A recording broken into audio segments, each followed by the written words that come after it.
Subscriptions to YouTube channels allow us to stay updated with our favorite content. However, from time to time, excessive notifications can become irritating and disrupt our daily lives. Have you ever thought about how nice it would be to control how many notifications you receive? In this tutorial, I will guide you through simple steps to turn off notifications for your subscriptions on YouTube. So let's get started with the process.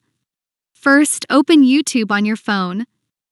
When you're on the YouTube app's home screen, tap on your profile icon in the bottom right corner of the screen. Once you've done that, tap the gear icon in the top right corner to open the settings page. When you are in the settings, find the option Notifications and tap it to open. On the notification settings page, you will see an option called Subscriptions. Tap the switch next to that option to turn it off.